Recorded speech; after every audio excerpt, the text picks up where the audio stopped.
So ayan, magandang gabi sa inyong lahat mga bossing. At, eto nandito na naman tayo, tayo na naman ay maghahatid ng mga bali-balita. Ano ba 'tong mga balitang, gigil na gigil ang Quadcom dahil hindi daw sila pinasinayaan ni PRRD. Ilagay niyo nga diyan para lang baka lang maintindihan ng mga congressman natin kung bakit hindi na dapat magpunta si PRRD sa Kongreso. Ilagay ninyo yung mga sagot niyo, titingnan ko kung mas matalino ba kayo kesa dito sa mga congressman na ito na parang may mga agiw na talaga sa utak. Moro-moro na lang kasi ang ginagawa ng kamera, sayang lang ang oras. Ayan. Ito ang sinabi ni Diego Latigo. Ilagay nyo kasi ilalagay ko dito ha kung bakit hindi na dapat umattend si PRRD diyan sa putragis na Quadcom na yan. O ilagay nyo diyan. Kasi nga ang kulit-kulit nitong Quadcom na 'to, okey? Oh, sabi kaya ilagay ninyo para malaman nila kung nakikinig ba talaga kayo. Oh, 'wag na pumunta si PRRD sa Congress and yes or no lang naman ang puwedeng isagot. Alam mo naman, you cannot contain PRRD and you cannot just make him answer you yes or no because PRRD is a lawyer, he's a prosecutor, he was a mayor, he was a congressman, and most of all, he was a president, hindi ba? So, hindi mo siya pwedeng kontrolin, putang ina niyo kokontrolin niyo ako. Sasagot ako sa inyo ng yes or no lang. Ako ang kumbaga yung ano ko sa buhay, yung aking resume pagdating sa paglilingkod sa bayan, umaatikabo samantalang kayong mga kupal kayo. You are being voted by a handful of voters. Wala pang libong-libong botante lang ang bumoboto sa inyo para manalo kayo. Hindi kayo binoboto ng milyon-milyon na mga Pilipino. Hindi kayo pinagbobotohan sa buong Pilipinas. Huwag niyong ipagmamalaki yung mga party list na tumatakbo. Puta, alam naman natin ang kalakaran sa party list. Bilihan talaga yan. Alam naman natin ang party list, gamitan yan. Gagamit ng mga sikat na pangalan para, taas ilalagay nila sa third seat, sa first, sa second seat, para umupo yung first seat. Yung first seat talaga siyang may-ari nung ano na yun. Siya talaga ang may-ari nung party list na yun. Hindi yung ginagamit katulad niya kay Diwata, katulad si Busita ng One Rider Party List. Maswerte lang. Nakaupo si Busita kasi malakas talaga siya sa taong bayan. Kaya nakaupo siya kasama yung Gutierrez na alam mo pagkagaling-galing. Akala mo puta mas magaling pa siya kay De Venecia. O matitindi mga dating mga congressman natin yung mga talagang di kalibre. Pero yung mga congressman ngayon, to si Dan Fernandez hindi nga makapag-English to ng diretso dahil puta yung letter P at letter F confused na confused siya kung kailan niya magagamit. Tapos sasabihin mo na eksperto kayo sa batas. Wala kayong alam sa batas. Katulad ng sinasabi ni Sheryl Lee, pupunta ka ng Kongreso tapos sasagutin mo yes or no. Ay na, presidente ako ng Pilipinas, dati akong piskal. Tapos naging mayor pa ako, naging congressman pa ako, tapos papasagutin mo ako ng yes or no. Ako naging presidente ng Pilipinas at minahal ng napakalaking volume ng Pilipino para lang baboy-baboyin yun dyan sa Congress. O sino pa? They are nothing but a waste of time. Waste of time and waste of public funds. Kaya nga sinasabi ko sa inyo, ito pong hearing na ito ng Quadcom, anong sabi ng mga magagaling na mga dating mambabatas, dapat tapusin na nila 'to. Anong sabi ni JB Ejercito? Dapat tapusin na 'yan. If they have evidence, if they feel like they have evidence, dapat magsampa na sila ng kaso sa korte. Bakit mo pa kailangan kausapin si PRD kung ang end goal mo lang naman is makasuhan siya? Bakit kailangan mong makahanap ng ebidensya na manggagaling kay PRD? If you yourselves are naniniwala na talagang maraming mga nagawang kasalanan si PRD at napakarami niyong pinangahawakan at napakalakas ng mga statement ng mga di umanong ano nyo dyan, mga sinasabi ninyong mga witnesses nyo dyan, then go ahead and file those cases sa korte. Baka mamaya niyan, si PRD hindi na siya eligible para makulong dahil yung edad ni PRD, si nanay nga ni Bongbong Marcos, guilty yan sa kasong plunder eh. Ano, nasan ba? Nakakulong ba yung nanay ni Marcos? Hindi na nakakulong yung nanay ni Marcos kasi sobrang tanda na. Naka-wheelchair na. Si Enrile. Bakit nakalaya si Enrile? Nakalaya si Enrile dahil sobrang tanda na. Hindi na rin yan pwedeng ano, hindi na rin yan pwedeng masintensyan dahil sobrang tanda na. Si PRD nakita nyo naman, may edad na rin. So baka mamaya niyan, kakahalhal nyo dyan, na mas lalong hindi nyo maipakulong tong tao. Or baka talagang ang ano lang sa inyo, ang instruction lang sa inyo, sirain lang talaga itong mga ano na ito, mga Duterte na ito. 'Di ba? Resource person lang siya, hindi siya witness. True, pero kita mo naman gigil na gigil sila dahil hindi siya doon umattend. Sabi ni PRD, magsampa na lang sila ng kaso sa korte. Hinamon na kayo ni PRRD. Sinabi niya na lahat 'yan sa Senado. Si Risa Ontiveros, napakarami niyang mga tanong sa buhay niya at natanong niya yon kay PRD. Si PRD pa nga ang humihingi ng extension sa kanya kasi mukhang hindi pa yata enough or bitin pa yata si PRD sa debate nila. Siguro na-realize din ni Risa Ontiveros na malalong ma-expose yung kabobohan niya kapag nakipagbakbakan pa siya kay Rodrigo Roa Duterte, lalong ma-expose yung katangahan niya. Yung ang meaning ng guilt is personal eh. Hindi nga naintindihan eh. Kayo pa kayang mga congressman. Masasabi ko sigurado ako mas magaling sa inyo si Risa Ontiveros, hindi ba? So kayo pa kayang mga congressman, kaya nyo sa tingin ninyo, kaya nyong ganunin si PRRD? Yung Senado nga na ang nagpe-preside nung hearing na yun dating naging bar top notcher at dating Senate President. Hindi nga nila na hindi nga nila na si PRD, kumbaga hindi nga natakot sa kanila eh. Sa inyo pa kayang mga congressman na kahit naman murahin kayo ni PRRD diyan, hindi niyo naman talaga kayang ipakulong yan si PRD dahil kung gusto niyo ipakulong si PRD noon pa sinampa niyo na yung kaso at noon pa sana kinontempt niyo na to dahil ang tagal niyo nang iniimbita eh. Subukan mo, Paduano na na-issuehan ng arrest warrant si PRRD na dahil hindi siya umattend sa hearing ninyo. Tingnan natin kung ano mangyayari sa Pilipinas at kung ano mangyayari sa inyo. Dahil alam na ni PRRD na ob sila. Nonsense ang mga tanong nila. Natakil na sa Senado yung issue. Ang dami na nga niya kanyo. Kaya na nagsasabi na napakarami niya ng mga inamin doon. O why not just base your questions to his answers doon sa Senado? Under oath yun. Hindi nyo naman na mababago yun eh. So anong gagawin ni PRD niya? Papatawag nyo tas yung anong tanong ni Rizal Ontiveros, yun din ang itatanong nyo. Tatanungin nyo din tungkol kay Kian ang pangalan, Kian de los Santos ba yun? Yung namatay dyan sa Caloocan. Merong pulis doon na nasentensyahan ng 40 years imprisonment eh. So anong hustisya ang sinasabi nyong hinihingi nyo kay Kian? Hindi na babalik yung buhay ng bata. Sorry dahil namatay yung bata at naging collateral damage siya nitong nitong gera na to, pero may napanagot. Mismong mga magulang ni Kian de los Santos ang nagpunta kay PRRD at si PRRD mismo ang nag-push para talagang makasuhan at mapanagot yung mga pumatay sa kanya. O hindi ba, nakakulong na ngayon yung mga pulis. 40 years yung kinakaharap nilang sentensya. So anong problema nyo? Bakit binabalik-balik nyo pa si Kian? So wala na kayong mahanap na ibang dahilan, ibang paraan para mapabagsak nyo si Duterte kasi wala silang ginawang kabulastugan sa Pilipinas. Si Inday Sara, ilang taon na yung confidential funds niya? 2 budget na wala siyang confidential funds. Hanggang ngayon, tinatanong pa rin ng mga congressman, tinatanong pa rin ng mga vloggers ni Bongbong kung saan niya dinala yung 125 million. Ang tagal na nating ipinapaliwanag yun. Pero hanggang ngayon, hindi pa rin nila makuha. Therefore, ito talagang gobyerno natin, walang makitang bagong pagkakamali or ginawang pagkakamali ni PRRD nung siya'y presidente at saka ni Inday Sara. Wala. Kasi recycled yung mga issues na pinaiikot nila. Binisto na kayo. Quadcom. Binisto na kayo ni Jinggoy Estrada. Ang sabi ni Jinggoy Estrada sa mga diyan kay Leila de Lima, na sa tagal-tagal nyo sa posisyon. Wala na si PRRD sa gobyerno. Ang dami niyong mga bintang, ang dami niyong mga statements, ang dami niyong mga testigo. Bakit wala kayong kaso? So anong gustong gawin ng Quadcom kay PRD? Paaminin siya diyan na ako pumatay kay Kian? Inutos ko yung pagpatay ni Kian, inutos ko lahat ng pagpatay ng ano, ng mga kriminal sa Pilipinas. Sinagot na ni Duterte yan sa Senado. Sabi ni Duterte, wala akong utos na ganun na sinunod nila.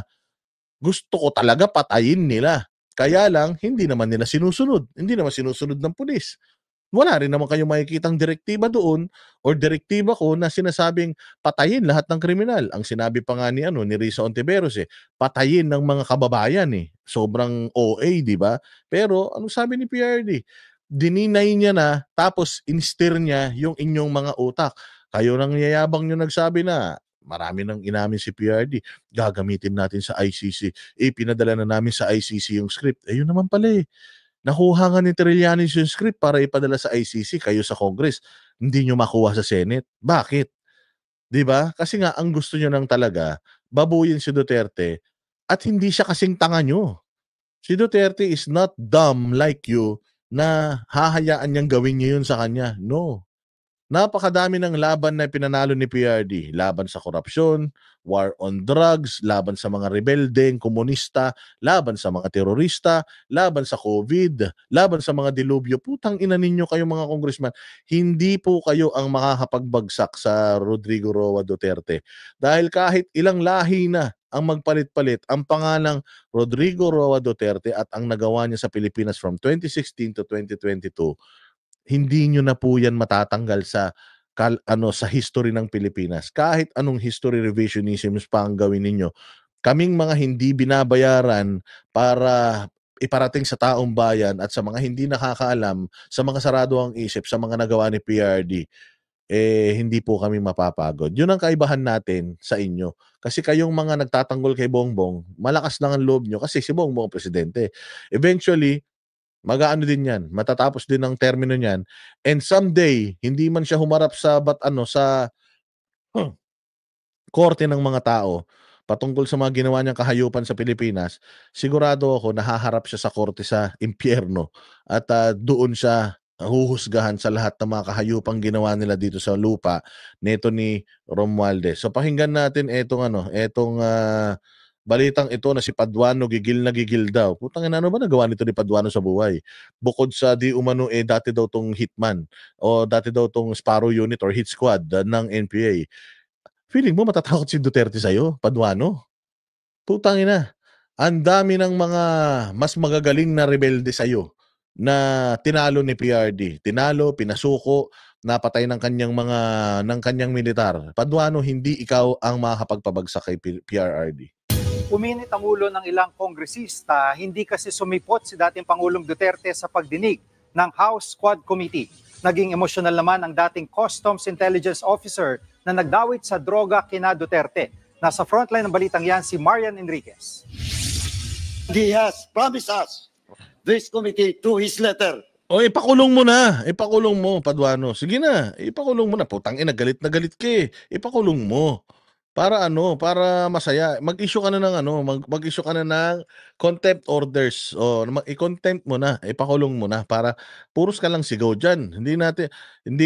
Wala nang nangyayari sa mga sigaw-sigaw ninyo. Sa tingin niyo, alam mo sabi ni PRD. Ito yung sabi ni PRD sa inyo. Ako babasahin ko kasi ang sarap basahin Ang sabi ni PRD sa inyo, ayan you don't scare me a bit. You do not scare PRRD a bit. Hindi siya kinikilabutan sa inyo, hindi siya kinakabahan sa inyo, at lalong hindi siya nagugulat sa inyo. Galing na ako sa pagka-presidente. Huwag nila akong ganunin. Galing na ako sa Congress, nag-mayor ako, nag-presidente na ako. Do not give me that shit. What is there to say more to what I have said? Sinabi ko naman lahat ng ito sa Senado. Ano pa bang mga gusto ng mga gago? So, ang tingin lang ni PRRD sa inyo, mga gago. Feeling ninyo na sobrang sikat ninyo, wala pa pong congressman sumisikat. Lahat po ng mga Speaker of the House, wala pang nagtatagumpay na maging presidente ng Pilipinas. Wala pa po.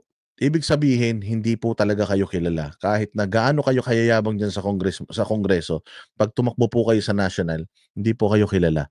Si De Venecia, si Mitra nga, hindi nanalo na presidente. Si ano nga si Villar nga na pagkayaman-yaman at sobrang sikat na Hindi pa rin nanalo So kung kayo, ang ibig lang sabihin, hindi naman kayo tatakbo ng presidente dahil wala naman kayong mga silbi sa buhay talaga. Pero ang pinupunto namin dito, binoto lang po kayo ng mga ilang tao. Lalo na yung mga, ito kasi putang ina, hindi naman iboboto to Party list lang to 'Di ba? Party list lang to. Ang binoto ng mga tao, yung party list niya, hindi siya. Yung advokasya ng party list niya, hindi siya. Ano ba advokasya ng party list itong kupal na to? 'Di ba? Pero kung siya mangangampanya, putang ina, sino ba si Paduano? Nakilala lang naman si Paduano bilang isang kupal na congressman dahil dito sa mga hearings, 'di ba? Sa mga kakupalan na pinaggagawa niya, yung nagsasalita si Marcoleta tapos sinaras-haras niya. Tapos doon nga lang natin nalaman na dati pa lang Sparrow unit to ng NPA. Putang ina, saan ka makakita? Dating komunista, dating terorista, nandito na ngayon sa Kongreso. 'Di ba? Komunista, terorista, kongresista. Di umano. Ayun nandoon sa mga kwento-kwento. Yan din yung mga inilalabas na mga kwento ni Ka Eric Celis dahil kilala Ka Eric to dahil dating rebelde si Ka Eric 'di ba? So gigil na gigil siya. Ang tingin sa inyo ni PRD, wala, mga ano lang kayo, mga gunggong lang kayo. Hindi kayo para pag-aksayan ko ng panahon dahil 16 million ng Pilipinong bumoto sa akin. Dinaya pa ako noon. That after November 1, he will be present in today's hearing. Ano to? Naglulukuhan tayo dito? Naglulukuhan lang talaga kayo diyan. Tangina, ano bang ginagawa ng hearing niyo na 'yan? Binabalikan ng hearing niyo, pang ilang hearing niyo na 'yan? Pang 11. Tangina, laki na ng kinita Pag 11 niyo na 'yan. Imagine ninyo hina-hearing na itong mga extrajudicial na to. DDS na to, na hearing na to noon sa Senado nung senador pa si Leila de Lima. Meron pa nga siyang Matobato, meron pa siyang Las Cañas. Na-hearing na to noon. Sa Senado, na-hearing na. Tapos hini-hearing nyo ulit ngayon. Wala na ba kayong ibang makita kay PRD? 3 years na siyang wala sa gobyerno. Private citizen na siya. Vulnerable na siya sa mga suits. Pwede na siyang idemanda. Hindi na siya immune. Wala na siyang parliamentary immunity. Bakit hindi pa kayo kasi magdemanda? Bakit kailangan niyo pa siyang papuntahin diyan? And Paduano, nasabi na nga niya lahat yan sa Senado, bakit pa niya uulitin diyan? Ano bang itatanong niyo? Ano ba yung mga tanong niyo na kakaiba or na iba sa tanong ni Risa Ontiveros? Kung ano naman yung tinanong niyo diyan, yun naman ang tinanong ni Risa Ontiveros, si Kian de los Santos, si ganito. Hindi nga umamin si PRD doon sa hearing na yun.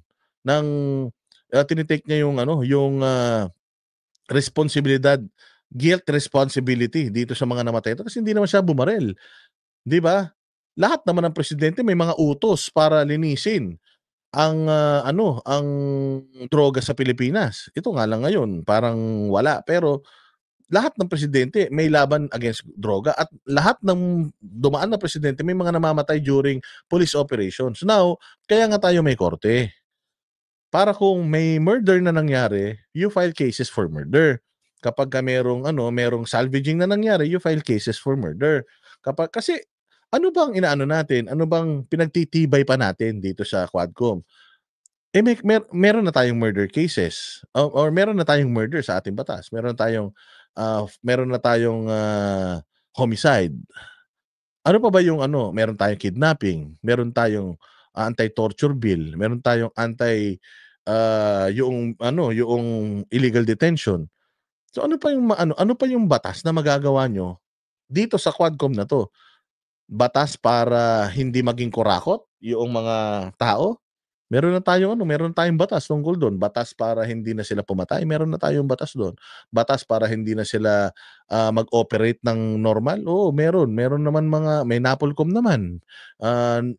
May mga humuhuli naman sa mga eskalawag na pulis. May mga nakakulong naman na eskalawag na pulis. Buti sana kung halimbawa ang pulis ay immune sa demanda, ayun, pwede tayong gumawa ng batas para baguhin 'yun at ang mga pulis ay pwede nang sampahan ng kaso. Pero ang mga pulis ba natin sa Pilipinas hindi pwede sampahan ng kaso? Yung mga biktima ba ng pang-aabuso hindi ba pwedeng magsampa ng kaso? 'Di ba pwede naman? So kung pwede naman, ano pang hini-hearing natin 'yan? Ano pa ang use nitong hearing na 'to? Lumabas ang katotohanan, tapos anong gagawin niyo sa katotohanan? Oh, 'di ba? 'Yun ang tanong eh. Lumabas ang katotohanan. Okay, let's say for example, PRRD, lumabas ang katotohanan talaga nga naman na siya ay nagmalabis sa kanyang kapangyarihan. So, what's next for him? Ang next for him is to face yung kaso sa kanya, yung korte. That's if kung may magsasampa sa kanya ng kaso. Eh, ang problema nga, wala nga nagsasampa sa kanya ng kaso eh. He's even urging you to file cases against him. So ano ang purpose nitong Quadcom? Ano ang gusto nyong sabihin sa buong Pilipinas? Oh, kung meron kayong outcome, bakit hindi na lang natin i-shortcut? Kung ang outcome nyo or magiging ang end goal nyo is paharapin si PRRD sa korte, then file cases against him. File cases against him. Tapos ang usapan. Ba't kailangan pa natin gumastos ng milyon-milyong pera ng taong bayan para lang dito sa hearing nyo na ito? Na di umano, malaki ang presyo. Hindi na naitago ni House Committee on Public Accounts Chairman Caraps Paduano ang pagkadismaya. Hindi kasi ulit sumipot si dating Pangulong Rodrigo Duterte sa ikasampung pagdinig ng House Quad Committee sa War on Drugs. Nangako noon si Duterte na harap siya sa Quadcom pagkatapos ng undas, pero nauna pa siyang humarap sa Senado. Diskumpiyado raw kasi si Digong sa integridad. Nauna siyang humarap sa Senado, hindi siya humarap sa inyo. Ano pa bang kailangan yung clue? So ang gusto nyo ba mas irespeto ng mga Pilipino ang Congress? Kung humihingi nga kami sa inyo na buksan nyo yung inyong mga book of accounts para makita natin saan nyo pinagdadala yung pera nyo. Natanong lang kayo kung totoo ba na ang laki ng travel expenses ni Speaker Romualdez. Pinakulong nyo kagad yung mga tao. Dito sa Quadcom hearing ninyo, ilan na nakakulong dyan na mga resource person? Sa mga hearings ninyo political, ilan na yung mga resource person na inabuso ninyo yung kapangyarihan ninyo by sending them to the jails of Congress? Ang dami na. Ang dami na. Putang ina, sa kada hearing ninyo may nako-contempt. Diyan, yang katindihan. Sinasabi pa nga ni Coco Pimentel, if it's a subcommittee, the subcommittee, hindi daw siya pwede mag-contempt ng iniimbestigahan nila dyan. That's according to him. Pero yun lang ang punto. Pumunta si PRRD sa Senate because he respects Senate more than you. Because senators are being voted by the whole of the Philippines. Compared sa inyo, no, you're just doing politics. Bakit ako pupunta sa isang lugar na tinawag kong ang pinakabulok na ahensya ng gobyerno? Bakit pa ako pupunta dyan? Pinakabulok nga ang tingin ko dyan eh. Hindi ba? So, hindi confused si PRD kasi sinasabi ni Paduano, confused daw si PRRD. Diskumpiyado raw kasi si Digong sa integridad ng investigasyon ng Kamara. Diskumpiyado talaga siya. Sinabi naman niya yun na talagang diskumpiyado siya sa inyo. Unless you will be asking me intelligent questions, sabi niya, I will go there. But looking at what you are doing now, yung issue ni Grijalde na you are asking him to confirm lahat ng mga statements, sworn affidavits ni Garma. Do you think may magtitiwala pa sa inyo? Simulan niyo munang imbestigahan yung mga sarili ninyo. Kasi merong isang dekalibring police ang nagsabi na you are trying to manipulate him into confirming yung reward system. Ang punto kasi dito, kung ang gusto niyo lang patunayan is yung sinabi ni Garma na may reward system sa PNP nung panahon ng War on Drugs. Una, kausapin niyo yung mga dating mga naging general. If they can confirm na yes, indeed there is, okay, that's one point kay Garma. And then next, yung mga low-ranking officials naman na mga active pa. Na active pa sa duty. Meron bang mga reward system? Kung sinabi nila wala, okay then, one. So pantay na. Punta naman tayo sa mga yung mga police sa ibaba. Totoo ba na mga nag-ooperate? Totoo ba na merong reward system? Nakatanggap pa kayo ng reward? Pag sinabi nila na meron, di confirmed yung sinasabi ni Garma. Ganun maghanap ng ebidensya. Follow the evidence, sabi nga nila eh. O pag sinabi naman nila na wala namang reward system kasi trabaho naman namin yun. Meron naman kaming sweldo, meron naman kaming mga benepisyo. So bakit pa kami bibigyan ng reward? Hindi ba? Ang dapat na bigyan ng reward yung mga tsaka yun yung sinasabi dito ni Dean Torion na ang mga pulis hindi sila dapat tumanggap ng rewards. Hindi sila tumatanggap at hindi sila eligible for rewards. Kaya nga hindi ba natatandaan niyo nung nahuli si Paul in Canada, yung 1,000,000 ba na na patong sa ulo niya. Yung 1,000,000 na patong sa ulo niya hindi yun mapupunta sa pulis eh. Why? Because nga hindi sila eligible doon. Because magmumukha ng mga bounty hunters yung mga pulis, hindi nila gagawin yung trabaho nila. They will just look for someone na may mga bounty and will hunt those bounties para sa mga pansarili nila. So, conflict of interest po yun. Hindi pwedeng tumanggap ng bounty or ng mga pabuya ang mga pulis dahil lang sa mga trabahong ginagawa nila. And in order for you to yung reward system na yon ma-confirm, ask the policeman. Ask the policemen, ask the generals, retired generals and active generals, ask them if meron ba talaga. Puta ngayon, ang gusto niyo mangyari, si Garma, sinabi niya na meron, tatanungin niyo si Duterte, meron ba talaga? Sa tingin niyo, aamin si Duterte. Besides, hindi na nga umamin si Duterte sa Senate eh. So ano pang itatanong niyo sa kanya?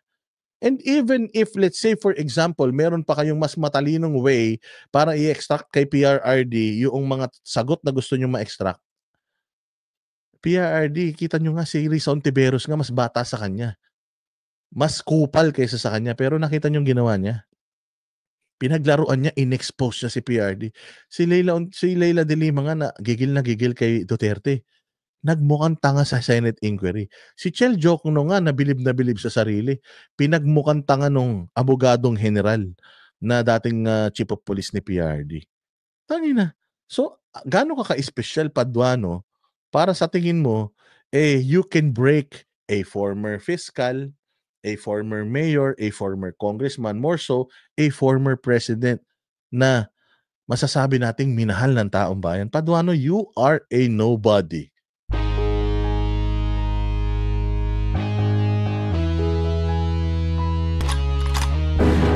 Yan ang Banatero, walang inuurungan. Pag tama palakpakan, pag mali ay babanatan. Yan ang Banateros, boses ng orde.